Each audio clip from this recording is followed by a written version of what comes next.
Welcome back to California Live. So many of us strive to build successful careers and climb to the top, but sometimes it can feel overwhelming or we can just feel a little stuck. Emily Lampkin is the author of the new book, Duct Tape and White Lies, a women's practical guide to real life success. She's here with tips on how you can create a plan that actually works both in your professional and your personal life. Emily, welcome to California Live. Thanks for having me, Jessica. All right, what was the inspiration behind this book? I was observing what made women successful, and it was clear they excelled at three fundamentals, and I put them into a book and am sharing it all over the country. So what is like the biggest mistake that you think people are making when they feel a little bit stuck? Women, the biggest mistake is not taking risks. Risks don't always work out to what we want, but I call it planned serendipity. Unless you're working toward your goals, great things can't happen to you. Okay, and then you often lead a lot of women's leadership sessions, and you often ask the question, what are the qualities of a woman leader? And the answer actually surprises a lot of people. So what are they and why? So it's interesting.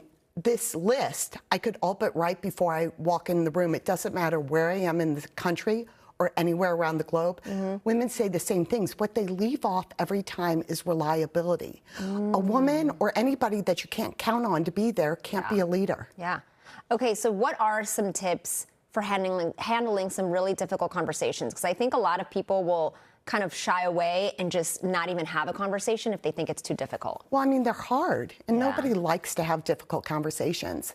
The three things I would say is, first, you need to show respect in a difficult conversation. People can take difficult information in when you're showing respect to them. Number two, they always take place in private.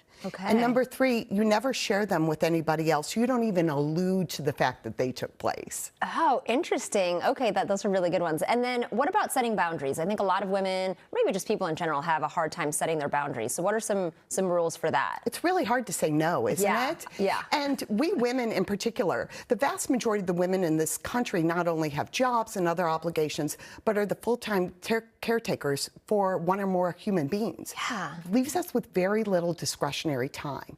You have to say no. I have a whole subchapter I call an accessory on ways to say no without saying no. And we have to remember that men and women are different. Our brains are wired differently. So no is a perfectly fine answer to men. And what about, like, if you're responding to emails or something? Like, what do you recommend in that situation? Reply right away? Because that's my problem. I'm always like, okay, let me reply right away. When sometimes you can just sit, reflect on the email, and then come up with an answer. Yeah. You know, it's a balance, Jessica, and it's not easy. But number one, don't overshare. If you have to say no because you already have an obligation, it's nobody's business what your other obligation is. Yeah. But we can find plenty of kind ways to say no, including, I wish that works, but it doesn't. Okay, and then what about if you're put under pressure? How do you not freeze under pressure and maybe not say, yes, okay, fine, I'll do it? Or when I talk, first of all, practice helps. But what seems like a freeze in our head often looks like thoughtfulness from the outside. So give yourself a moment to compose yourself. Here's what we're not going to insert as women: an apology. Because we over-apologize and we lose strength every time we over-apologize rather than just looking like we're being thoughtful and coming up with the answer. Okay, and then you also say that we should stop shrinking or minimizing our work. What do you mean by that? We must stop doing this. Not only do we do terrific work, we need to tell people about our terrific work. One of the things I recommend is coming up with this selling you pitch and be prepared to tell a story about your work. We women are great storytellers, and people remember stories when we tell them. And not only do we need to tell these stories about our work, but again, when we're communicating with men, being concise and clear, not using what I call Downton Abbey language, is really helpful for them to realize our strengths. Yeah, okay. You have a lot of good tips right now. What would you tell your younger self? I would tell my younger self the same number one tip I tell all women: take more risk. Women who are thriving in their lives are taking more risk. I think that's the hardest thing, is we want to be safe and secure, so we don't want to make those risks. But we're never going to grow, right, if we don't make a tiny bit of a risk. A calculated risk is what I like to say. Amen, sister. All right, a little bit of a calculated one. All right, well, thank you so much, Emily.